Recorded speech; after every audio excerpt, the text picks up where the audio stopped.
그 계약서는 가짜예요. 무려 3조 원 규모의 거대한 기업 병합 계약이 체결되려던 순간이었습니다.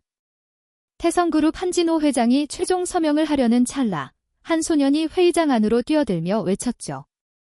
보안 요원들이 재빨리 아이를 막아섰지만 회장이 손을 들어 제지했습니다. 숨이 멎는 것 같았어요. 9년 전 아들 한지후를 잃던 그날도 지금과 똑같은 외침이 있었거든요.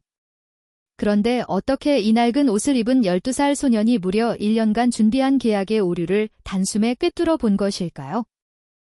아이의 외침과 함께 시작된 이야기는 두 사람을 진실의 폭풍 속으로 데려가게 됩니다. 과연 그 끝에는 무엇이 기다리고 있을까요? 구독과 좋아요를 눌러주시고 어디서 듣고 계신지 댓글에 남겨주세요. 그곳으로 사랑과 행운을 가득 담아 보내드리겠습니다. 그럼 오늘의 사연을 시작하겠습니다.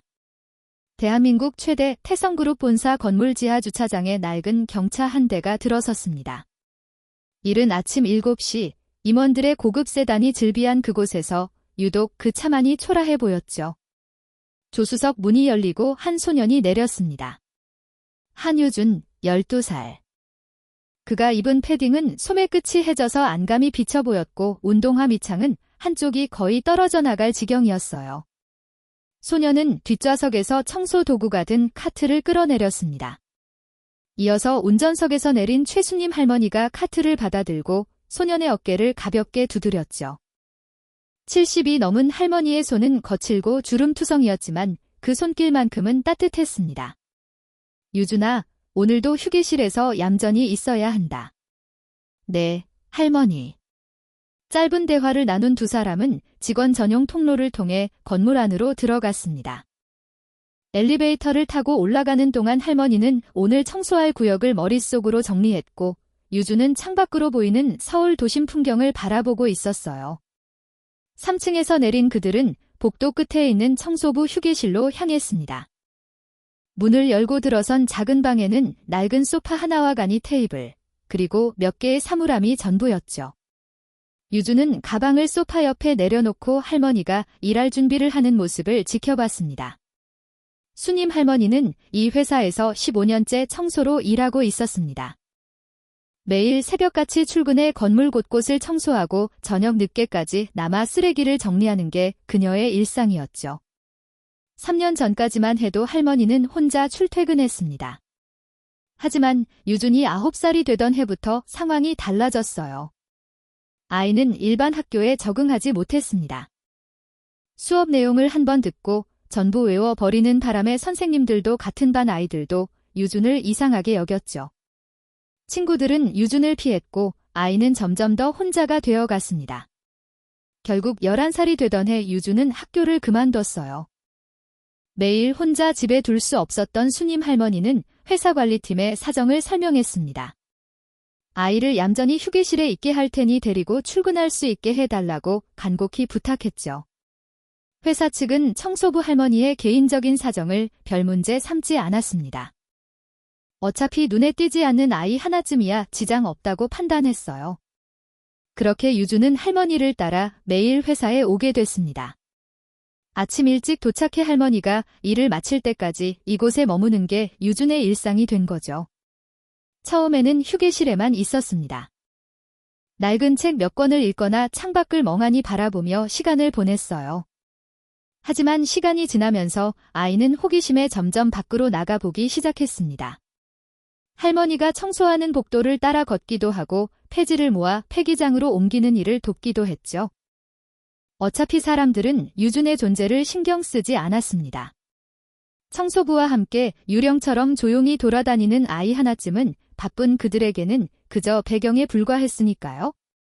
그런데 1년 전부터 회사 분위기가 달라졌습니다. 해외 거대 투자사 글로벌 파트너스와의 병합 계약이 본격적으로 시작된 것이었어요. 무려 3조 원 규모의 거대한 프로젝트였습니다. 임원들은 매주 회의실에 모여 조율 미팅을 진행했고 복도에는 긴장한 직원들의 발걸음이 끊이지 않았죠. 해외에서 직접 파견된 글로벌 파트너스 소속 임원들은 더 나은 계약을 위해 항상 분주했습니다. 유주는 뜻하지 않게 그 모든 것을 지켜봤습니다. 폐지를 버리러 가는 길이면 늘 회의실 앞을 지나갔고 청소를 도우며 복도 구석에서 있을 때도 있었어요. 회의가 끝난 후 버려지는 폐기 문서들의 뒤처리를 할 때도 유주는 그 자리에 일손을 얹었습니다. 아무도 그 문서들에 신경 쓰지 않았죠. 어차피 파쇄될 종이 뭉치였으니까요. 하지만 유주는 달랐습니다. 할머니와 함께 폐기장으로 가는 카트를 밀면서도 그 종이들에 적힌 숫자와 문구들이 자연스럽게 눈에 들어왔어요. 유주는 특별한 아이였습니다. 소위 사람들이 천재라고 부르는 그런 재능이 있었죠. 유주는 한 번 본 것은 절대 잊지 않는 아이였습니다. 책 한 권을 한 번 읽으면 어느 페이지에 어떤 문장이 있는지까지 유준의 머릿속에는 컴퓨터처럼 그 기억이 자리 잡았죠. 회의실 유리문 너머로 언뜻 보이는 프로젝터 화면의 조항들도, 복도에 붙은 공지문의 숫자들도, 폐기문서 속 조건들도 모두 유준의 머릿속에 또렷하게 새겨졌어요. 하지만 아이는 그것이 특별한 능력인 줄 몰랐습니다. 그저 보이는 것을 기억하는 게 당연한 일이라고 생각했죠. 그렇게 1년이 흘렀습니다. 병합을 위해 준비하는 그 긴 시간 동안 이루어진 수십 차례의 조율 미팅, 수백 장의 폐기문서, 수천 개의 숫자와 조항들이 알게 모르게 유준의 기억 속에 차곡차곡 쌓여갔죠. 그리고 오늘 마침내 최종 계약일이 밝았습니다. 아침부터 회사 전체는 초긴장 상태에 들어갔습니다. 회사의 중요 임원들과 오너, 관리자와 중역들까지 모두가 긴장된 표정을 한 채 건물로 들어섰죠. 복도를 오가는 직원들의 발걸음은 평소보다 빨랐고 청소를 담당하는 모든 인원들도 위층을 향했습니다. 회의실은 그 어느 때보다 깨끗하고 청결한 환경 조성이 요구됐거든요. 수님 할머니도 예외는 아니었습니다. 평소보다 일찍 청소를 시작했어요. 유주는 휴게실 소파에 앉아 창밖을 바라봤습니다. 높은 건물들 사이로 햇살이 비쳐 들어왔고 저 멀리서는 아침 출근길 차들이 줄지어 달리고 있었어요. 창밖의 세상은 평범한 아침처럼 보였지만 유준 또한 알고 있었습니다. 이 건물 안의 세상에서는 오늘이 매우 특별한 날이라는 것을요. 1년간 지켜본 그 모든 회의가 오늘 하나의 결과로 완성된다는 것을 말이에요. 아이는 가방에서 작은 공책을 꺼냈습니다. 그 안에는 아무것도 적혀 있지 않았지만 유준의 머릿속에 있는 수많은 글자들은 이미 빈 페이지를 채워가고 있었습니다. 오전 10시 태성그룹 본사 20층 대회의실 문이 열렸습니다. 70대 중반의 한진호 회장이 들어서자 회의실 안에 있던 모든 사람이 일어나 인사를 건넸습니다. 회색 정장이 몸에 완벽하게 맞아떨어진 그의 얼굴에는 세월의 무게가 깊게 새겨져 있었습니다.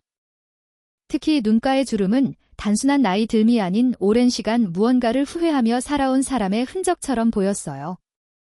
회장석에 앉은 한진호의 옆자리에는 장남 한정호가 자리를 잡았습니다. 50대 후반의 정호는 현 경영 실권자이자 후계자였습니다. 단정하게 빗어넘긴 머리카락과 매끈한 얼굴, 그리고 절제된 미소가 완벽한 경영인의 이미지를 만들어냈습니다. 하지만 그 미소 뒤에 숨겨진 것이 무엇인지는 아무도 알지 못했어요. 맞은편에는 글로벌 파트너스 측 관계자와 법무팀이 앉아 있었습니다. 긴 테이블 위에는 수백 장의 계약서가 정렬되어 있었고 프로젝터 화면에는 최종 조율된 조항들이 빼곡하게 떠올라 있었죠. 1년간 준비한 3조 원 규모의 병합 계약이 마침내 완성되는 순간이었습니다. 정호가 입을 열었습니다. 회장님, 지난 1년간 진행된 모든 조율 과정이 완료됐습니다. 최종 검토 결과 문제없음을 확인했고요. 이제 승인만 남았습니다. 목소리는 차분했지만 그 안에는 미묘한 긴장이 섞여 있었어요. 회장은 고개를 끄덕이고 계약서를 펼쳤습니다. 바로 그때였습니다. 복도 끝에서 유준이 카트를 밀고 지나가다 회의실 유리문 너머를 보게 됐죠. 평소라면 그냥 지나쳤을 장면이었습니다. 하지만 프로젝터 화면에 떠오른 조항들이 눈에 들어온 순간 발걸음이 멈춰버렸어요. 뭔가 이상했습니다. 3개월 전 회의에서 본 조항과 숫자가 달랐거든요. 아니, 정확히는 미세하게 변형되어 있었어요. 유준의 머릿속에서 1년간 쌓여온 기억들이 빠르게 재생되기 시작했습니다. 첫 번째 조율회의에서 본 투자 비율은 42, 58이었습니다. 두 번째 회의에서는 45, 55로 조정됐고요. 세 번째 회의에서 최종적으로 47, 53으로 확정됐었죠.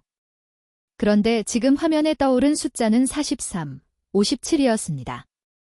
확정된 적 없는 비율이었어요. 유준의 시선이 다음 조항으로 옮겨갔습니다. 수익 배분 조건도 이상했죠? 분기별 정산이라고 명시됐던 부분이 연간 정산으로 바뀌어 있었습니다. 그것도 5개월 전에 폐기됐던 조항이었어요. 폐기 문서 더미에서 본 바로 그 문구였죠. 심장이 빠르게 뛰기 시작했습니다. 손끝이 떨렸고 목구멍이 말라왔어요. 하지만 눈은 계속 화면을 훑어 내려갔습니다. 세 번째 조항, 네 번째 조항, 다섯 번째 조항. 볼수록 확신이 들었습니다. 이건 1년간 조율해온 계약서가 아니었어요.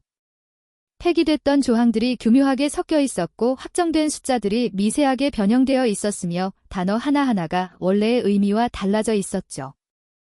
회의실 안에서는 한진호 회장이 펜을 들어 올리고 있었습니다. 최종 서명란의 펜촉이 닿기 직전이었죠. 유주는 더 이상 망설일 수 없었습니다. 카트를 그대로 두고 회의실 문을 열었어요. 잠깐만요. 그 계약서는 가짜입니다. 12살 소년의 맑은 목소리가 회의실 안을 가득 채웠습니다. 모든 사람의 시선이 일제히 문 쪽으로 향했죠. 보안요원 2명이 재빨리 달려와 유준을 막아섰습니다. 하지만 회장의 손이 공중에서 멈추며 보안요원을 제지시켰어요. 이게 뭐야? 회장의 펜을 쥔 손이 미세하게 떨리기 시작했습니다. 숨이 멎는 것 같았죠? 9년 전 그날도 이랬습니다. 똑같은 외침, 똑같은 상황, 똑같은 긴장감. 회장의 머릿속에서 과거의 기억이 폭풍처럼 휘몰아쳤어요. 9년 전 차남 한지후가 회의실에 뛰어들며 외치던 목소리가 환청처럼 들려왔습니다. 아이를 놔줘라. 회장의 목소리는 떨리고 있었습니다. 보안요원들이 물러섰고 유주는 천천히 회의실 안으로 들어왔죠. 낡은 패딩을 입은 소년의 모습이 회장의 시야에 들어왔습니다. 얼굴은 어리고 여렸지만 눈빛만큼은 또렷했어요. 그 눈빛에서 회장은 묘한 기시감을 느꼈습니다. 장남 한정호의 얼굴이 굳어졌습니다. 턱선에 힘이 들어갔고 주먹을 꽉 쥐었죠. 하지만 표정만큼은 여전히 차분함을 유지했어요. 회장님, 저 아이는 청소부 최수님 씨의 손자입니다. 아이가 말썽을. 잠깐, 회장이 손을 들어 정호의 말을 끊었습니다. 그리고 유준을 바라봤죠. 계약서가 어째서 가짜라는 거냐? 유준은 프로젝터 화면을 가리켰습니다. 3페이지 2항, 투자 비율이 43, 57로 되어 있는데요. 6개월 전 7차 회의에서 47, 53으로 최종 확정됐었습니다. 43, 57은 그보다 훨씬 전인 2차 회의 때 나왔다가 폐기된 비율이에요. 회의실이 고요해졌습니다. 글로벌 파트너스 측 대표의 얼굴이 창백하게 변했고 법무팀은 재빨리 서류를 뒤적이기 시작했죠. 유주는 멈추지 않았습니다. 그리고 5페이지 3항, 수익 배분 조건이 연간 정산으로 되어 있는데 이건 5개월 전에 폐기됐던 조항입니다. 분기별 정산으로 바뀌었었어요. 또 8페이지 1항의 계약 해지 조건도. 정호가 끼어들었습니다. 회장님, 저 아이가 무슨 근거로. 조용히 하게. 회장의 목소리는 낮았지만 단호했습니다. 법무팀장이 노트북을 열어 과거 회의록을 검색하기 시작했어요. 손가락이 키보드 위를 빠르게 움직였고 화면에는 수십 개의 파일이 떠올랐죠. 1분, 2분, 3분. 시간이 흐를수록 법무팀장의 얼굴이 굳어갔습니다. 마침내 그가 입을 열었어요. 회장님, 확인 결과. 목소리가 떨리고 있었습니다. 저 소년의 지적이 정확합니다. 현재 계약서의 다수 조항이 과거 폐기됐던 내용과 일치하며 최종 확정본과 상이합니다. 회의실이 술렁이기 시작했습니다. 글로벌 파트너스 측 대표가 벌떡 일어섰고 정호는 창백한 얼굴로 앉아 있었죠. 어떻게 그런 중대한 조항들을 놓칠 수가 있었지? 회장의 차가운 말투에 법무팀장이 땀을 훔치며 말했습니다. 그게 분명 최종 확인과 승인까지 마친 조항들이라 이런 미세한 부분들이 추후에 변경되어 있을 줄은 상상도 못했습니다. 이건 누군가 실무자가 일부러 조정했다고 밖에는. 회장은 싸늘하게 굳은 얼굴로 천천히 펜을 내려놓았습니다. 이 계약은 전면 보류한다. 차갑고 단호한 선언이었습니다. 글로벌 파트너스 측은 해명하려 했지만 회장은 더 이상 들으려 하지 않았어요. 보안팀이 들어와 관련 서류를 모두 압수했고 회의실은 순식간에 아수라장이 됐습니다. 그 혼란 속에서 회장의 시선은 계속 유준에게 머물러 있었죠. 낡은 옷을 입은 12살 소년. 하지만 그 눈빛만큼은 누구보다 또렷하고 확신에 차 있었습니다. 회장은 알 수 없는 감정에 휩싸였어요. 이 아이는 누구인가? 어떻게 지난 1년간 지나쳤던 수천 개의 조율 과정을 기억하고 있는가? 그리고 왜 이 아이를 보면 9년 전 잃은 둘째 아들이 떠오르는가?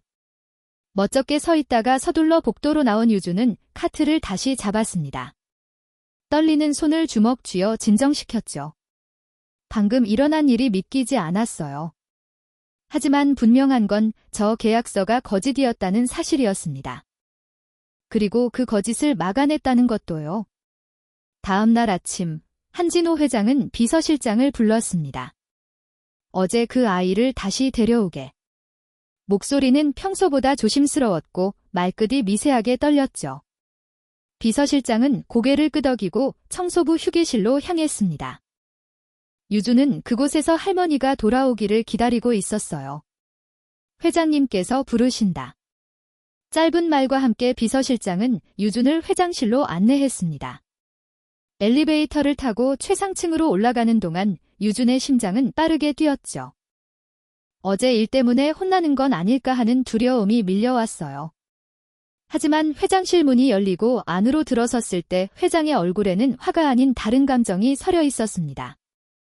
회장은 소파를 가리켰습니다. 앉거라. 유주는 조심스럽게 소파 끝에 앉았어요. 회장도 맞은편에 자리를 잡았죠. 긴 침묵이 흘렀습니다. 회장은 유준을 바라보고만 있었어요. 그 시선 속에는 궁금함과 그리움, 그리고 알 수 없는 슬픔이 뒤섞여 있었습니다. 이름이 뭐냐? 한유준입니다. 한유준. 회장은 그 이름을 천천히 되뇌었습니다. 성이 같다는 사실이 가슴을 찔렀죠. 어떻게 그 많은 조항을 다 기억할 수 있었지? 유주는 잠시 망설이다 입을 열었습니다. 그냥. 한 번 본 건 잊어버리지 않아요. 숫자도 글자도 다. 회장의 손이 떨렸습니다. 차남 한지후도 똑같았습니다. 한 번 본 것은 절대 잊지 않는 아이였죠. 수백 페이지짜리 계약서를 단 한 번 훑어보고 모든 조항을 외웠던 그 모습이 떠올랐어요. 사는 곳은 어디냐? 달동네요. 할머니랑 둘이 살아요. 부모님은? 유준의 눈빛이 흔들렸습니다. 고개를 숙였고 작은 목소리로 대답했죠. 안 계셔요. 돌아가셨대요. 제가 어릴 때? 회장의 가슴이 내려앉았습니다. 혹시 이 아이가? 하지만 그럴 리가 없었어요.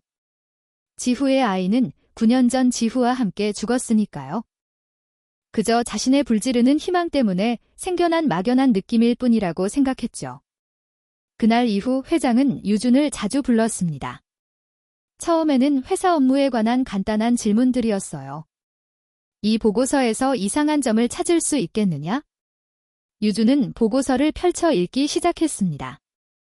5분도 채 지나지 않아 세 군데를 정확히 짚어냈죠. 여기 3페이지 수익률 계산이 잘못됐어요. 그리고 7페이지 참고 자료 출처가 2년 전 거라 현재 상황과 안 맞고요.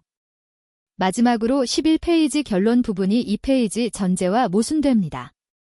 회장은 숨을 들이켰습니다. 정확했어요. 법무팀이 이틀 걸려 검토한 내용을 5분 만에 찾아낸 거였죠. 그 모습이 너무나 한지후와 닮아 있었습니다.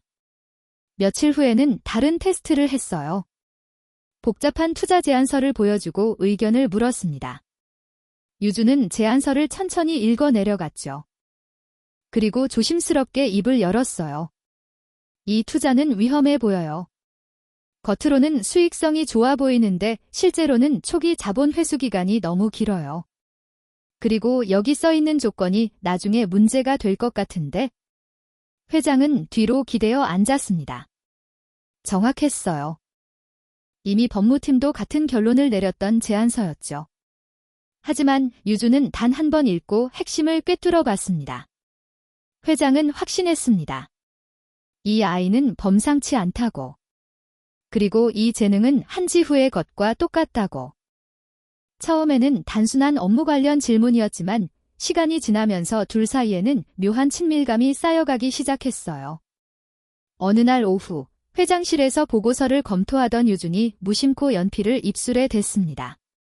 생각에 잠긴 채 연필 끝을 살짝 물며 집중하는 모습이었죠. 회장의 손이 멈췄어요. 한지후도 똑같은 습관이 있었습니다. 어려운 계약서를 분석할 때면 늘 펜을 입술에 대고 생각에 잠기곤 했었죠. 이후에도 이런 일들은 자꾸 벌어졌습니다. 창밖을 보며 두 손을 깍지 낀 채 서 있는 그 자세, 좋아하는 음식의 종류와 식성, 서류를 배치할 때도 날짜 순이 아닌 중요도 순으로 배열했고 메모를 할 때는 반드시 왼쪽 옆에 작은 별표를 그려 넣었어요. 시간이 흐를수록 회장은 확신에 가까운 감정을 느끼기 시작했습니다. 이 아이는 단순히 지후의 재능만 닮은 게 아니었어요. 작은 습관, 무의식적인 동작, 사고방식까지도 지후와 겹쳐져 있었죠. 하지만 여전히 확신할 수 없었습니다. 그저 비슷할 뿐이라고, 자신의 그리움이 만들어낸 착각이라고 스스로를 다독였어요. 그러던 어느 날 오후였습니다. 유준이 회장실 소파에 앉아 자료를 정리하고 있었고 회장은 책상에서 서류를 검토하고 있었죠. 창밖으로는 따스한 햇살이 비추어 들어왔습니다. 유준이 가방을 열어 필통을 꺼내려는 순간이었어요. 가방 안쪽 주머니에서 무언가가 살짝 보였습니다. 낡은 동전 지갑이었죠. 회장이 무심코 그쪽을 바라봤어요. 그건 뭐냐? 유준은 잠시 망설이다 동전 지갑을 집어들었습니다. 손때가 묻어 반들반들해진 낡은 가죽 지갑이었어요. 제가 가장 소중하게 간직하는 거예요. 조심스럽게 지갑을 열었습니다. 동전들이 보였죠. 회장이 안쓰러운 표정으로 물었어요. 동전 때문에? 아니요. 동전 때문이 아니라 저한테 가장 소중한 게 들어있거든요. 아이는 조심스럽게 동전 지갑 지퍼를 열었습니다. 안에는 동전 몇 개와 함께 작은 사진 한 장이 들어있었죠. 유주는 그 사진을 꺼내 회장에게 내밀었습니다. 할머니가 제가 10살 때 주신 거예요. 이게 저한테 남은 유일한 거래요. 우리 가족 사진. 회장의 손이 떨리기 시작했습니다. 그리고 사진을 받아든 순간 세상이 멈춘 것 같았어요. 젊은 남자와 여자가 환하게 웃고 있었고 그들의 품에는 아기가 안겨 있었습니다. 남자의 얼굴을 보는 순간 회장의 입술이 파르르 떨렸어요. 한지후였습니다. 틀림없는 죽은 둘째 아들의 얼굴이었죠. 28살 때의 모습, 결혼하고 아이를 낳았을 무렵의 그 환한 미소. 회장의 시선이 여자에게로 옮겨갔습니다. 지후의 아내였어요. 그리고 두 사람이 안고 있는 아기는? 회장의 눈이 유준에게로 향했습니다. 사진 속 아기의 얼굴과 지금 눈앞에 앉아있는 소년의 얼굴이 천천히 겹쳐졌어요. 똑같은 눈매, 똑같은 코, 똑같은 입술. 회장의 손에서 사진이 미끄러졌습니다. 테이블 위로 떨어진 사진은 햇살을 받아 더욱 선명하게 빛났죠. 이 사람은 목소리가 나오지 않았습니다. 목구멍이 메였고 가슴이 무너져 내렸어요. 유주는 조심스럽게 대답했습니다. 저희 아빠예요. 그리고 엄마? 둘 다 사고로 돌아가셨대요. 제가 3살 때요. 회장의 눈에서 눈물이 쏟아져 내렸습니다. 9년 전 그날이 파노라마처럼 펼쳐졌어요. 정호가 차분한 목소리로 보고하던 그 순간 아버님, 지후님의 가족이 교통사고로 3명 모두 현장에서 사망했습니다. 잘못된 보고였어요. 아이는 살아 있었던 겁니다. 손자가 9년 동안 달동네에서 다른 사람 손에 자라고 있었던 거죠. 회장은 소파에서 무너져 내렸습니다. 바닥에 무릎을 꿇은 채 얼굴을 두 손으로 감쌌어요. 유준아, 너는? 떨리는 목소리가 간신히 흘러나왔습니다. 너는 내 손자라. 지후의 아들 말이다. 유준은 얼어붙었습니다. 회장은 고개를 들어 유준을 바라봤어요. 눈물로 범벅이 된 얼굴이었죠. 미안하다. 미안해. 내 아들을. 내가 믿지 못했어. 9년간 쌓여온 죄책감이 한꺼번에 터져나왔습니다. 내가 그때 지후 이를 안아줬더라면, 믿어줬더라면. 목소리는 점점 작아졌고 마지막엔 흐느낌만 남았어요. 유준은 떨리는 손을 뻗어 회장의 어깨를 만졌습니다. 할아버지. 회장은 유준을 끌어안았습니다. 오랜 시간 잃어버렸던 가족을 되찾는 순간이었죠. 복도 끝 회장실에서 50m쯤 떨어진 곳에 한 남자가 그 광경을 보고 있었습니다. 장남 한정호였어요. 반쯤 열린 회장실 문틈 사이로 그 광경을 보며 우두커니 서 있었죠. 그의 얼굴은 창백하게 질려 있었습니다. 입술은 피가 날 정도로 꽉 깨물고 있었고 주먹은 뼈속까지 힘이 들어가 손톱이 손바닥 살을 파고들었죠. 9년 전 그날이 떠올랐습니다. 완벽하게 처리했다고 생각했던 그 사건. 부부는 확실히 제거했고 아이도 함께 사라졌다고 보고받았었어요. 그런데 살아 있었던 겁니다. 그것도 지후와 똑같은, 아니 어쩌면 더 뛰어날지도 모르는 재능을 가진 채로. 정호의 등에 식은땀이 흘러내렸습니다. 회장이 유준을 안고 있는 그 모습이 눈에 선명하게 들어왔죠. 9년 전 지후를 대하던 그 눈빛과 똑같았어요. 신뢰, 사랑, 그리고 기대. 정호는 천천히 뒤로 물러섰습니다. 복도를 걸어 자신의 집무실로 돌아가는 동안 머릿속은 빠르게 돌아갔어요. 이대로 둘 수 없었습니다. 9년 전처럼, 아니 그때보다 더 완벽하게 제거해야 했죠. 이번에는 단 한치의 실수도 없이, 흔적도 없이 집무실 문을 닫은 정호는 책상 앞에 섰습니다. 창밖으로 보이는 도심 풍경이 눈에 들어왔지만 아무것도 보이지 않았어요. 오직 한 가지 생각만이 머릿속을 지배했습니다. 저 아이를 없앤다. 그날 저녁, 회장은 유준을 자신의 저택으로 데려가려 했습니다. 하지만 아이는 고개를 저었어요. 할머니한테 먼저 말씀드리고 싶어요. 그동안 저를 키워주셨는데? 목소리는 떨렸지만 단호했습니다.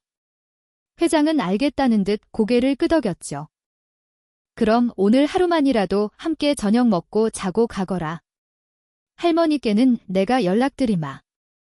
유준은 잠시 망설이다 고개를 끄덕였습니다. 그날 밤 회장의 저택객실에서 유준은 깊은 잠에 빠졌어요. 낯선 침대였지만 아이는 편안해 보였습니다. 회장은 객실 문 앞에 서서 잠든 유준의 얼굴을 바라봤죠. 작고 여린 얼굴이었습니다. 9년 동안 얼마나 힘들었을까? 회장의 가슴이 무너져 내렸어요. 그리고 천천히 과거가 되살아나기 시작했습니다.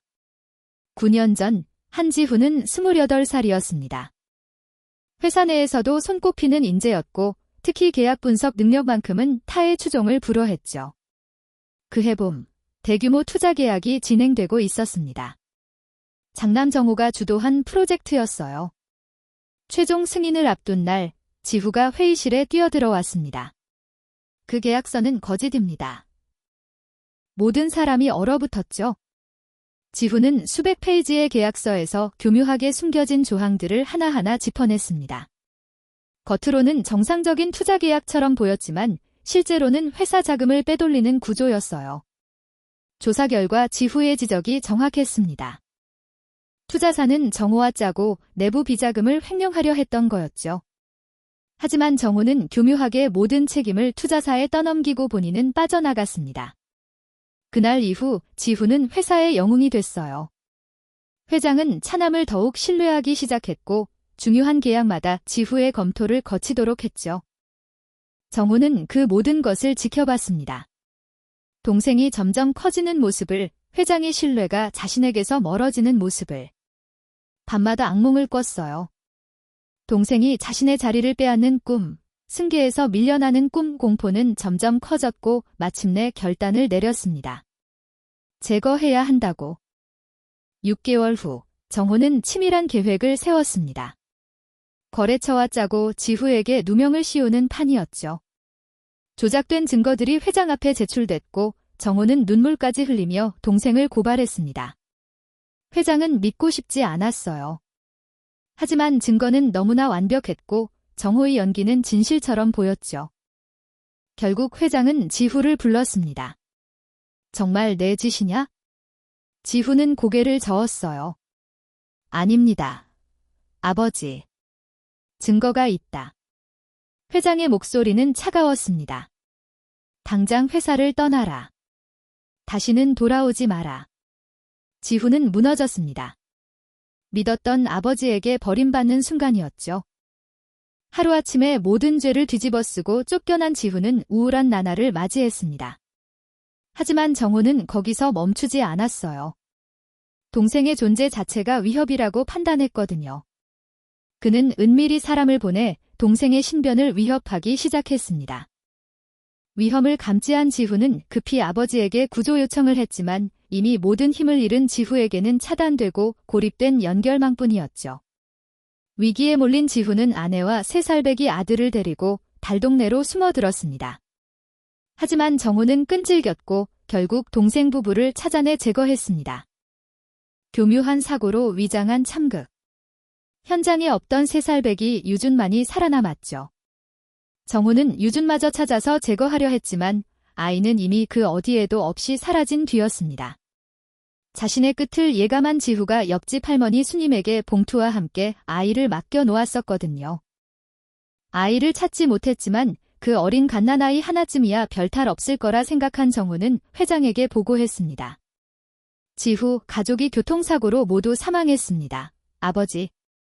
회장은 그날 무너졌습니다. 자신이 내친 아들이 죽었다는 소식에. 그리고 그 후 9년 동안 그는 단 하루도 후회 없이 산 날이 없었죠. 깊이 잠든 아이의 모습을 바라보던 회장은 객실 문을 조용히 닫았습니다. 복도를 걸어 자신의 방으로 돌아가는 그의 뺨에는 한 줄기 눈물이 흘렀어요. 아, 내가 이 애비에게 보낸 거니? 다시 한번 기회를 주는 거니? 회장의 뒷모습엔 커다란 슬픔이 내려앉아 있었습니다. 같은 시각, 본사 건물 최상층 정호의 집무실에는 불이 켜져 있었습니다. 책상 앞에 앉은 정호는 차가운 눈으로 노트북 화면을 응시하고 있었어요. 방금 전 내부자를 통해 유준이 한지후의 아들이며 회장의 손자임이 확정되었다는 소식을 전해 들은 참이었죠. 화면에는 이미 유준의 동선이 정리되어 있었습니다. 달동네 집 주소, 수님 할머니의 일정, 회사 출입 패턴, 모든 정보가 수집되어 있었어요. 정호는 전화기를 들었습니다. 9년 전 그들을 제거할 때 사용했던 그 번호로 전화를 걸었죠. 처리해. 이번엔 완벽하게. 짧은 명령이었지만 그 안에는 확고한 결의가 담겨 있었습니다. 전화를 끄는 정호는 창밖을 바라봤어요. 어두운 도심이 내려다 보였습니다. 9년 전과 똑같은 선택을 하는 순간이었죠. 다음 날 아침, 정호는 회장을 찾아갔습니다. 아버님, 해외 투자사들과 긴급 미팅이 잡혔는데 직접 가셔야 할 것 같습니다. 글로벌 파트너스 건 이후 신뢰 회복이 시급해서요. 침착한 목소리였지만 그 안에는 계산된 긴박함이 섞여 있었어요. 회장은 고개를 끄덕였습니다. 알겠네. 언제 출발하나? 오늘 오후 비행기입니다. 3일 정도 소요될 것 같고요. 정호는 서류 뭉치를 회장 앞에 내밀었죠. 회장이 서류를 검토하는 동안 정호의 눈빛은 차갑게 가라앉아 있었습니다.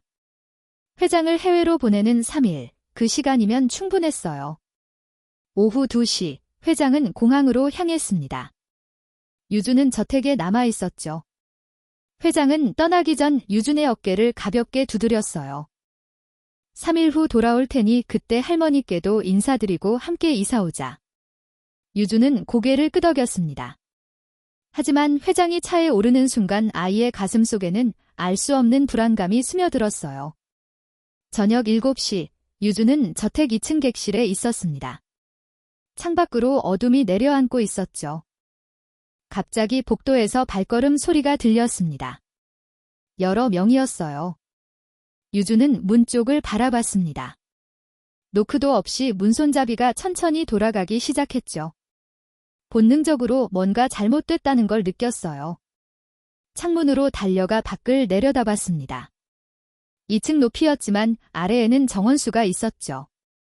문이 열리는 소리가 들렸습니다. 유준은 망설이지 않고 창문을 열어젖혔어요.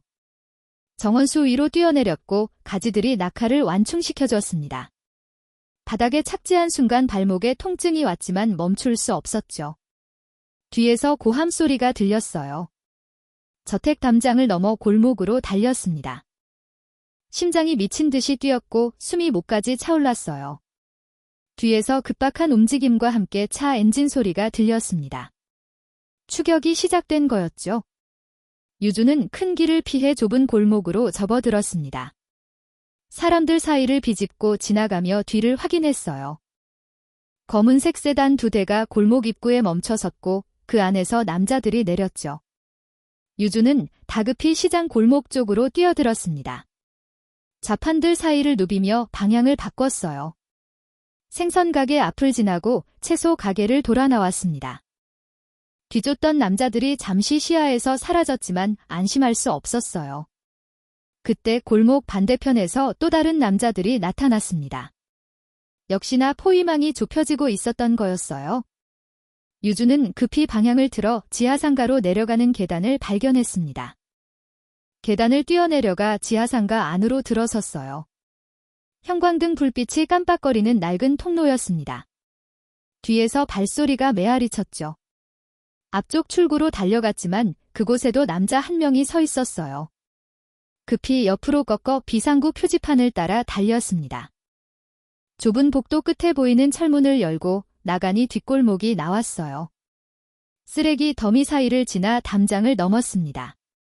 손바닥이 긁혀 피가 맺혔지만 신경 쓸 겨를이 없었죠. 추격자들도 포기하지 않고 끈질기게 추격해왔습니다.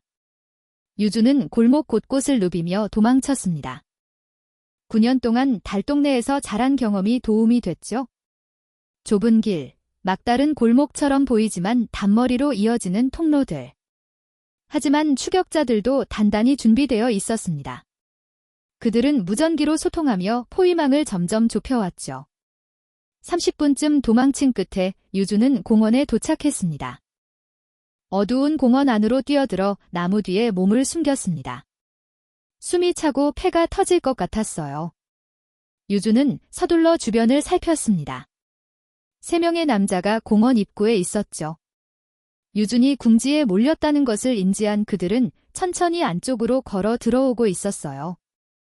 황급히 반대편 출구 쪽을 확인해봤지만 그곳에도 남자 2명이 나타났죠. 완전히 포위됐어요. 도망칠 곳이 없었습니다. 공원 한가운데 놀이터로 밀려난 유준에게 5명의 남자가 천천히 다가오고 있었죠. 유준은 등을 미끄럼틀에 기댔습니다. 떨리는 다리는 더 이상 힘을 쓸 수 없었어요. 남자들이 코앞까지 다가왔습니다. 그중 한 명이 손을 뻗으려는 순간이었죠. 갑자기 어둠 속에서 재빠른 인기척이 들렸습니다. 남자 하나가 비명도 지르지 못하고 픽 쓰러졌어요. 나머지들이 놀라 뒤를 돌아봤습니다. 그 틈을 타 또 한 명이 무너졌죠. 그림자 하나가 빠르게 움직이며 남자들을 제압하고 있었어요. 10초도 채 지나지 않아 5명 모두 바닥에 쓰러졌습니다. 그림자가 유준 앞으로 다가왔어요. 가로등 불빛 아래로 그 모습이 드러났습니다. 60대 후반으로 보이는 남자였죠. 단단한 체격과 날카로운 눈빛을 가진 사람이었어요. 괜찮으냐? 낮고 침착한 목소리였습니다. 유주는 순식간에 벌어진 상황에 고개를 끄덕이지도 대답하지도 못하고 얼어 있었어요. 남자는 유준의 팔을 잡아 일으켰습니다. 나를 따라와라. 여긴 위험해. 유준은 본능적으로 따라갔습니다. 남자는 공원 뒤편 주차장에 세워둔 검은색 SUV로 안내했죠. 차에 오르자 남자가 시동을 걸었습니다. 이름이 뭐냐? 한유준이요. 떨리는 목소리였습니다. 남자는 잠시 유준을 바라봤어요. 유준. 지후의 아들이구나. 유준의 눈이 커졌습니다. 어떻게? 남자는 핸들을 잡으며 대답했죠. 나는 강필수다. 한 회장님의 경호실장이었지? 차가 출발했습니다. 어둠 속으로 사라지는 공원을 뒤로 하고 차는 도심을 벗어나기 시작했어요. 유주는 뒷좌석에 앉아 창밖을 바라봤습니다. 이제야 긴장이 풀리며 눈물이 흘러내렸지만 닦을 힘도 없었죠. 강필수는 룸미러로 유준을 확인했습니다. 9년 전 지후를 지키지 못한 죄책감이 가슴을 짓눌렀어요. 하지만 이번에는 달랐습니다. 이번에는 반드시 지켜낼 거라고, 목숨을 걸고서라도 이 아이를 살려낼 거라고 다짐했죠. 차는 도심 외곽산길로 접어들었습니다. 가로등도 없는 어두운 길이었지만 강필수는 망설임 없이 운전대를 조작했어요. 한참을 달린 끝에 낡은 산장 앞에서 차가 멈춰 섰습니다. 여기서 당분간 숨어 있어야 한다. 강필수는 유준을 산장 안으로 안내했죠. 먼지가 쌓인 가구들과 오래된 벽난로가 있는 작은 공간이었어요. 유준은 소파에 주저앉았습니다. 온몸이 떨렸고 발목에서는 여전히 통증이 느껴졌죠. 강필수가 구급상자를 꺼내 유준의 발목을 살폈습니다. 염자야, 며칠 쉬면 괜찮을 거다. 능숙한 손놀림으로 붕대를 감아줬어요. 유준은 조심스럽게 입을 열었습니다. 왜 절 도와주시는 거예요? 강필수의 손이 잠시 멈췄습니다. 창밖을 바라보며 천천히 대답했죠. 나는 9년 전 한 회장님은 지키던 경호실장이었다. 하지만 지켜내지 못했어. 목소리에는 깊은 죄책감이 배어 있었습니다. 그때 한정호가 작은 도련님에게 누명을 씌우는 걸 알고 있었지. 증거도 조작됐다는 것도. 하지만 나는 겁쟁이였어. 내가 피해를 볼까 두려워 섣불리 나서지 못했고 그 사이 작은 도련님은 쫓겨났지. 강필수는 고개를 숙였어요. 그리고 얼마 지나지 않아 사고 소식을 들었다. 작은 도련님 내외가 사고로 돌아가셨다는. 유주는 숨을 죽이고 들었습니다. 난 알 수 있었지. 한정호의 진님을. 그날 이후 나는 모든 걸 내려놓고 은퇴했어. 죄책감 속에 숨어 살았지. 그런데 며칠 전 뉴스에서 회장님이 손자를 찾았다는 소식을 봤다. 강필수의 눈빛이 또렷해졌습니다. 한정호가 분명 또다시 움직일 거라고 생각했어. 그래서 너를 찾았고 오늘 널 만난 게다. 다음 날 새벽 강필수는 유준을 살짝 흔들어 깨웠습니다. 계속 움직여야 한다. 여기도 안전하지 않아. 차에 오른 두 사람은 다시 이동하기 시작했어요. 하지만 30분도 지나지 않아 뒤에서 차 한 대가 따라붙었습니다. 강필수는 침착히 백미러를 확인하고는 엑셀을 깊게 밟았죠. 추격전이 시작됐어요. 좁은 산길을 빠르게 달렸고 뒤따르던 차도 속도를 높였습니다. 커브 구간에서 강필수가 핸들을 급격히 꺾자 타이어가 비명을 지르며 미끄러졌지만 완벽하게 제어해냈죠. 특수부대 출신의 운전 실력이었습니다. 뒤따르던 차는 커브를 제대로 돌지 못하고 속도를 줄였어요. 그 틈을 타 강필수는 재빨리 큰 버드나무에 가려진 샛길로 들어섰습니다. 유주는 그곳에 길이 있는 줄도 몰랐을 정도로 나무에 가려져 있었죠. 차는 비포장도로를 달려 반대 방향 고속도로로 빠져나갔습니다. 추격자를 따돌린 뒤 강필수는 외곽의 작은 모텔에 차를 세웠습니다. 방 안으로 들어간 두 사람은 잠시 숨을 돌렸어요. 강필수는 가방에서 낡은 USB 하나를 꺼냈습니다. 이걸 봐. 이건 9년 전 내가 몰래 확보해 둔 자료야. USB를 노트북에 꽂았습니다. 화면에는 여러 개의 파일이 떠올랐죠. 한정호가 투자사와 주고받은 이메일, 조작된 증거 문서, 그리고 사고 당시 현장 주변 CCTV 일부. 하지만 강필수는 고개를 저었어요. 하지만 이것만으로는 부족해. 한정호는 분명 교묘하게 빠져나갈 구멍을 만들어 뒀을 거거든. 유주는 화면을 응시했습니다. 파일들을 하나씩 열어 읽기 시작했어요. 9년 전 계약서, 조작된 회계장부, 투자사와의 거래 내역. 모든 정보가 유준의 머릿속으로 빨려 들어갔습니다. 그리고 갑자기 유준의 눈빛이 달라졌어요. 이거 연결돼요. 강필수가 고개를 돌렸습니다. 며칠 전 제가 봤던 글로벌 파트너스 계약서, 거기 나온 계좌번호 일부와 문서 코드가 여기 9년 전 자료에도 있어요. 유준은 빠르게 말했습니다. 9년 전에도, 이번에도 한정호는 같은 구조를 썼어요. 투자사를 앞세우고 계좌는 여러 단계로 우회시키고 코드는 최소 10개 이상으로 리코딩되어 있어서 상세히 분석하지 않으면 절대 알 수 없어요. 하지만 몇천 개의 코드를 이어붙여 하나의 덩어리로 확인해 볼 수 있다면? 강필수의 눈이 커졌습니다. 이 모든 데이터의 최종 도착지는 같은 곳이에요. 강필수는 커다란 충격에 굳어버렸습니다. 분석팀 수십 명이 붙어서 수십 대의 컴퓨터를 동원해 처리해도 며칠이 걸릴 작업이었어요. 그런데 지금 눈앞에 이 아이는? 내가 그걸 다 기억하고 있다는 건가? 유주는 고개를 끄덕였어요. 1년 동안 봤던 모든 문서, 폐기됐던 조항들, 숫자들 전부 다 기억해요. 필수는 지후를 떠올렸습니다. 그리고 떠올랐어요. 그래, 지후 도련님도 그랬었지. 도련님의 눈이 한번 훑고 지나가면 그 데이터는 전부 외우셨었어. 그래, 맞아. 필수는 주먹을 꽉 쥐었습니다. 승산이 있었어요. 이 아이는 죽은 아버지보다 더 뛰어나면 뛰어났지, 결코 그 아래가 아니었습니다. 다음 며칠 동안 두 사람은 숨어다니며 증거를 수집하고 자료를 이어붙였습니다. 강필수가 과거 인맥을 동원해 추가 자료를 확보하면 유주는 자신의 기억 속과 전부 연결시켰죠. 9년 전 사건과 최근 글로벌 파트너스 사건의 연결고리가 하나씩 드러났습니다. 수천 개의 데이터가 하나로 모이며 한정호가 9년 동안 반복해온 범죄의 패턴이 완벽하게 정리됐어요. 하지만 정호 쪽의 추격도 계속됐습니다. 세 번째 은신처를 옮기던 날, 주차장에서 남자 2명과 마주쳤어요. 필수는 재빨리 유준을 차 뒤로 밀어냈습니다. 그리고 순식간에 두 남자를 제압했죠. 60이 넘은 나이였지만 전 특수부대 경호실장의 격투 기술은 거의 환상적이었어요. 10초도 안 되어 거구 2명이 바닥에 쓰러졌습니다. 빨리 타. 차에 오른 두 사람은 다시 도주했어요.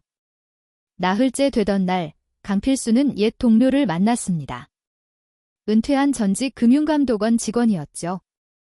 그에게서 최근 3년간 한정호 관련 계좌 추적 자료를 받아냈어요. 유주는 그 자료를 보자마자 연결 지점을 찾아냈습니다. 여기, 이 날짜에 이 금액이 이동했어요.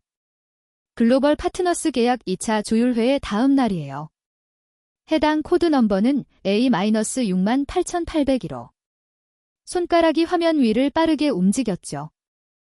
그리고 이 계좌는 9년 전에도 썼던 곳이에요. 저희 자료 3번 파일, 시스템 문서 중 68페이지 6번째 줄에 나와요. 필수의 옛 동료는 아이의 행동을 보며 입이 떡 벌어진 채 굳어 있었습니다. 필수가 그의 어깨를 툭 치며 말했어요. 놀랄 것 없네. 지후 도련님의 아들이야. 그 말을 들은 옛 동료는 고개를 끄덕였죠. 드디어 모든 퍼즐이 맞춰지며 완성된 모습을 드러내기 시작했습니다. 일주일째 되던 밤, 작은 게스트하우스 방에서 강필수와 유주는 마지막 작업을 했어요. 노트북 화면에는 수십 개의 파일이 정리되어 있었습니다. 9년 전 증거, 최근 증거, 그리고 두 사건을 연결하는 결정적 자료들. 강필수가 새 USB에 모든 파일을 복사했습니다. 이제 모든 준비는 끝났어. 유준도 고개를 끄덕였어요. 이걸로 큰아버지를 끝낼 수 있어요. 강필수는 USB를 주머니에 넣었습니다. 창밖을 바라보며 입을 열었죠. 내일 회장님 앞으로 간다. 마지막 싸움이 될 거다. 유주는 떨리는 손을 주먹 쥐었습니다. 두려웠지만 이제는 물러설 수 없었어요. 아버지를 위해서, 그리고 자신을 위해서. 3일 후, 한진호 회장이 공항에 도착했습니다. 비서실장이 급히 달려와 상황을 보고했어요. 회장님, 유준 군이 실종됐습니다. 회장의 얼굴이 창백하게 변했습니다. 그게 무슨 말이야? 그런 일이 있었는데 왜 연락하지 않았나? 비서실장은 아무 말도 할 수 없었어요. 그는 그저 장남 한정호의 지시를 따라야만 했었으니까요. 그 순간 회장의 휴대폰이 울렸습니다. 낯선 번호였어요. 회장님, 잘 지내셨습니까? 저 강필수입니다. 유준이는 제가 보호하고 있습니다. 지금 본사로 가고 있습니다. 그쪽으로 와주십시오. 전화가 끊어졌습니다. 무언가 거대한 일이 벌어지고 있음을 직감한 회장은 굳은 표정을 한 채 곧장 본사로 향했어요. 오전 10시 태성그룹 본사 로비에 강필수와 유준이 나타났습니다. 일주일간 도피 생활로 지친 얼굴이었지만 두 사람의 눈빛만큼은 흔들림이 없었어요. 두 사람은 엘리베이터를 타고 최상층으로 올라갔습니다. 하지만 복도에 들어서는 순간 보안요원 수십 명이 그들을 가로막았죠. 한정호가 미리 배치해둔 사람들이었어요. 어딜 가시려고? 보안팀장이 앞을 막아섰습니다. 강필수는 침착하게 대답했죠. 회장님은 뵙고 전할 것이 있습니다.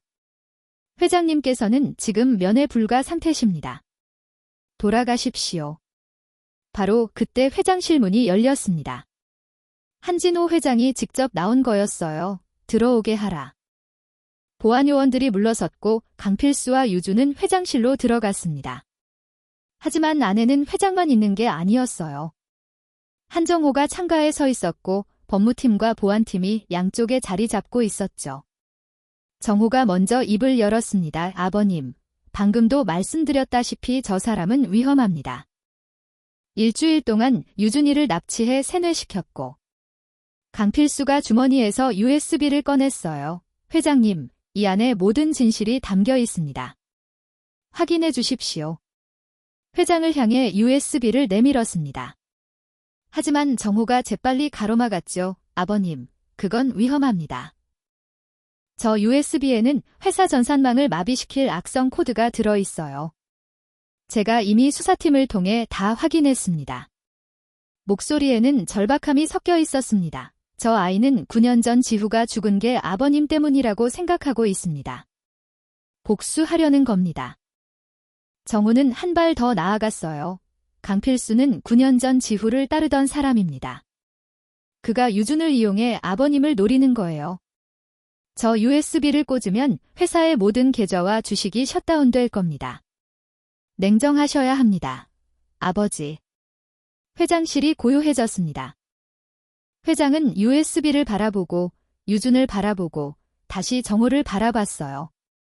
그의 머릿속에 9년 전 그날이 떠올랐습니다. 정호가 증거를 내밀며 지후를 고발하던 순간. 그때 회장은 둘째 아들 지후를 믿어주지 못했죠. 숫자를 믿었고 데이터를 믿었고 증거 앞에서 무너져 결국 둘째를 내쳤습니다. 그리고 그게 마지막이었죠. 그 아이를 영원히 잃어버렸어요. 다시는 품에 안아볼 수 없게 되었어요. 다시는 그 빛나던 눈을 볼 수 없게 되어버렸어요. 회장의 가라앉은 시선은 천천히 움직여 유준에게 머물렀습니다. 일주일 만에 본 손자는 여린 얼굴에 상처투성이었지만 눈빛만큼은 아버지 지후와 똑같았어요. 거짓없는 눈빛. 반짝이며 빛을 내는 눈빛. 자신이 지켜주지 못한 그 눈빛. 회장은 천천히 입을 열었습니다. 나는 9년 전 지후를 품에 안아주지 못한 것을 단 하루도 후회하지 않은 날이 없었네. 목소리는 낮고 떨려왔지만 단호했어요. 두 번의 실수는 하지 않아. 회장은 USB를 집어들었습니다. 정호의 얼굴이 창백하게 변했죠. 그는 다급히 외쳤습니다.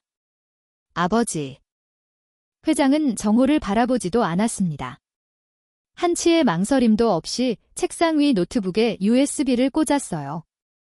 정호가 재빨리 몸으로 막으려 했지만 강필수의 단단한 팔이 그를 단숨에 제압했습니다. 화면이 켜지고 잠시 로딩 표시가 뜨더니 검은 화면으로 멈춰 있었습니다. 모두의 시선이 모니터를 향했고 모두가 정지된 채 시계의 초침 소리만이 정적으로 가득 찬 방에 울려 퍼졌습니다. 숨 죽이고 있던 다음 순간 띵 소리를 내며 수십 개의 파일 목록이 떠올랐습니다. 회장은 침착하게 첫 번째 파일을 열었어요. 9년 전 한정호와 투자사가 주고받은 이메일이었습니다. 내부 비자금 횡령 계획이 상세히 적혀 있었죠. 두 번째 파일은 조작된 증거 문서의 원본이었어요. 정호가 지후에게 누명을 씌우기 위해 만든 가짜 회계 장부. 세 번째 파일은 사고 당시 현장 주변 CCTV였습니다. 사고로 위장된 살인의 흔적이 고스란히 담겨 있었죠. 그리고 마지막 파일은 최근 글로벌 파트너스 사건과 9년 전 사건을 연결하는 계좌 추적 자료였습니다. 같은 수법, 같은 구조, 같은 범죄자. 회장의 손이 떨렸습니다. 화면을 보는 내내 눈물이 흘러내렸어요. 모든 진실이 눈앞에 펼쳐진 거였죠. 회장은 천천히 고개를 들어 정호를 바라봤습니다. 내가 지후를. 목소리가 나오지 않았습니다. 정호는 뒤로 물러섰어요. 얼굴에서 혈색이 사라졌고 입술은 파르르 떨렸죠. 회장은 보안팀장을 불렀습니다. 저 사람을 체포하게. 그리고 경찰에 넘기게. 보안요원들이 정호에게 다가갔어요. 정호는 저항하려 했지만 소용없었습니다. 순식간에 제압당했죠. 안 돼. 내가 어떻게 준비하고 기다렸던 시간인데. 이놈 따위가. 끌려가는 정호의 얼굴에는 패배와 공포가 뒤섞여 있었습니다. 회장실 문이 닫혔고 복도로 정호가 끌려가는 소리가 멀어졌어요. 회장은 유준 앞으로 다가갔습니다. 무릎을 꿇고 손자를 끌어안았죠. 아가야? 미안하다. 이 할아버지가 너에게 너무 많이 미안해. 9년간 참아왔던 눈물이 쏟아져 나왔습니다. 유준도 할아버지를 꼭 안았어요. 두 사람은 한참 동안 그렇게 있었습니다. 강필수는 창가에 서서 그 광경을 지켜봤어요. 가슴속 깊은 곳에 있던 죄책감이 조금씩 풀려나가는 것 같았습니다. 지후를 지키지 못했지만 그의 아들만큼은 지켜냈으니까요. 한정호가 끌려간 지 나흘째 되던 날, 회장은 유준과 함께 달동네로 향했습니다. 좁은 골목길을 올라가는 내내 회장의 가슴은 복잡하게 뒤엉켜 있었어요. 손자가 9년 동안 자라온 이곳이 어떤 곳일지, 그 세월이 얼마나 고됐을지 가늠할 수 없었죠. 낡은 계단을 오르자 작은 집 앞에 도착했습니다. 페인트가 벗겨진 철문과 녹슨 문고리, 그리고 깨진 유리창 하나가 눈에 들어왔어요. 유준이 문을 열었습니다. 할머니. 작은 목소리로 불렀죠. 안방에서 최수님 할머니가 나왔습니다.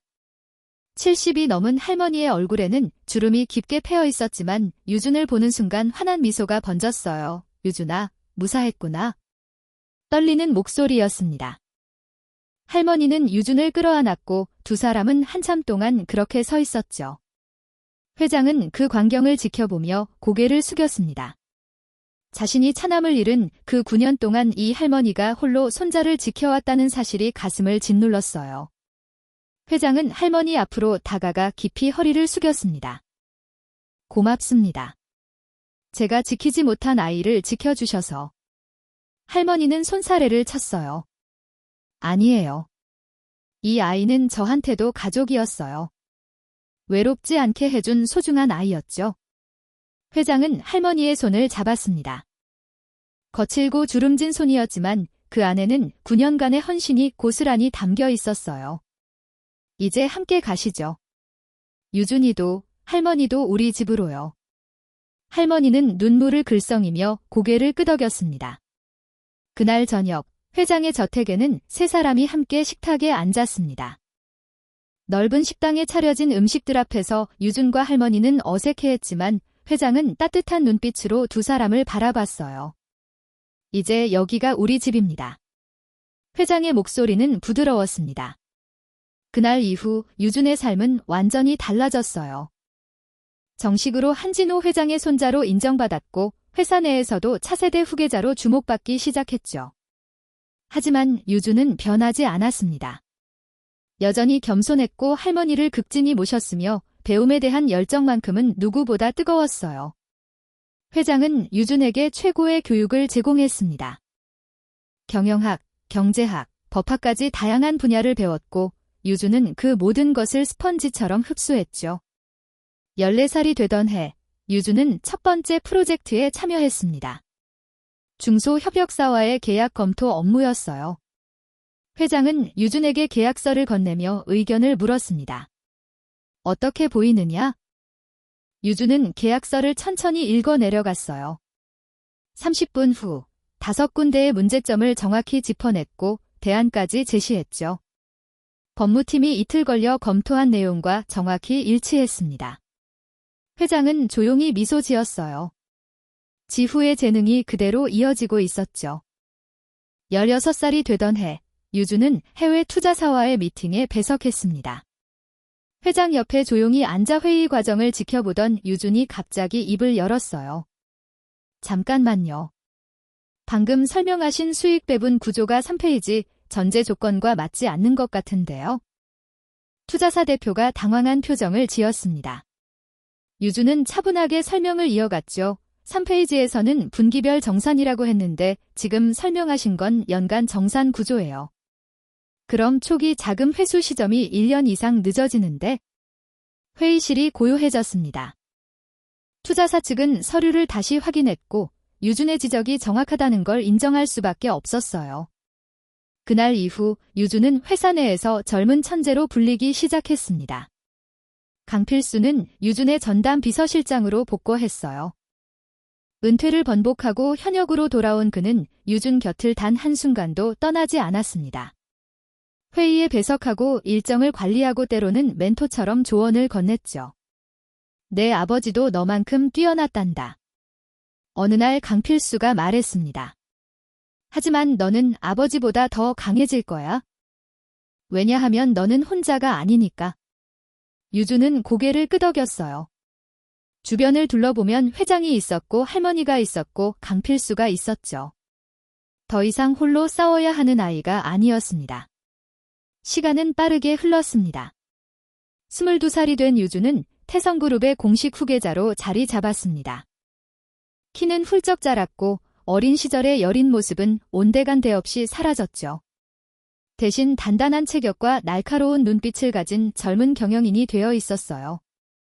어느 봄날 오후, 본사 대회의실에서 중요한 미팅이 열렸습니다. 글로벌 투자사들과의 대규모 협력 계약이었죠. 회의실 상석에는 80을 넘긴 한진호 회장이 앉아 있었고 그 옆에는 유준이 자리했습니다. 회장은 이제 대부분의 경영 권한을 유준에게 넘긴 상태였어요. 미팅이 진행되는 동안 유준은 침착하게 협상을 이끌어 갔습니다. 투자사 측이 제시한 조건을 분석하고 회사에 유리한 방향으로 조율하며 때로는 강경하게 선을 그었죠.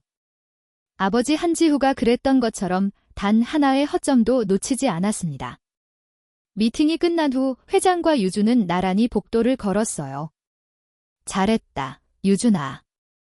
회장의 목소리는 자랑스러움으로 가득했습니다. 내 아버지가 봤다면 정말 자랑스러워했을 거야. 유준은 미소 지었어요. 할아버지 덕분이에요. 그리고 아버지가 물려주신 이 재능 덕분이죠. 회장실로 돌아온 두 사람 앞에 강필수가 차를 내왔습니다. 60대 후반이 된 강필수는 여전히 유준 곁을 지키고 있었어요. 세 사람은 창가에 서서 도심을 내려다봤습니다. 저 아래 어딘가에는 최수님 할머니가 편안한 노후를 보내고 있는 집이 있었죠. 회장이 마련해준 아파트에서 할머니는 이제 청소일 대신 작은 텃밭을 가꾸며 살고 있었습니다. 유준은 일주일에 한 번씩 할머니를 찾아가 함께 저녁을 먹었어요. 이제 모든 게 제자리를 찾은 것 같구나. 회장이 조용히 말했습니다. 유주는 고개를 끄덕였죠. 9년 전 잃어버렸던 가족, 빼앗겼던 자리, 묻혀버렸던 진실, 모든 것이 돌아왔습니다. 그날 저녁, 회장의 저택식당에는 4사람이 모였어요. 회장, 유준, 최수님 할머니, 그리고 강필수. 넓은 테이블에 둘러앉은 그들은 마치 오래전부터 함께였던 가족처럼 자연스러웠습니다. 식사를 마친 후 유주는 창밖을 바라봤어요. 밤하늘에는 별이 총총히 빛나고 있었죠. 어딘가에서 아버지가 지켜보고 있을 것 같았습니다. 유주는 마음속으로 조용히 말했어요. 아버지, 저 잘하고 있죠? 이제 아버지가 지키려 했던 것들을 제가 지킬게요. 회장이 유준의 어깨를 가볍게 두드렸습니다. 유준아, 내일 일정 확인했니? 네, 할아버지. 오전에 신규 프로젝트 미팅이고 오후에는 협력사 방문입니다. 좋아. 함께 가자꾸나.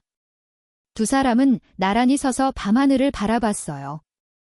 과거의 아픔은 여전히 가슴 한편에 남아 있었지만 이제 그것은 두려움이 아닌 힘이 되어 있었습니다. 잃어버렸던 것들을 되찾았고 무너졌던 것들을 다시 세웠으며 끊어졌던 것들을 이어냈죠. 그렇게 태성그룹의 새로운 시대가 열렸습니다.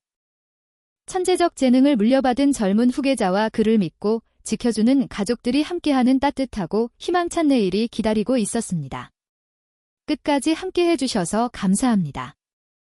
이야기를 끝까지 들어주신 분이 계시다면 잘 들었다고 댓글 하나만 남겨주세요. 오늘도 행복한 하루 보내시길 바랄게요. 감사합니다.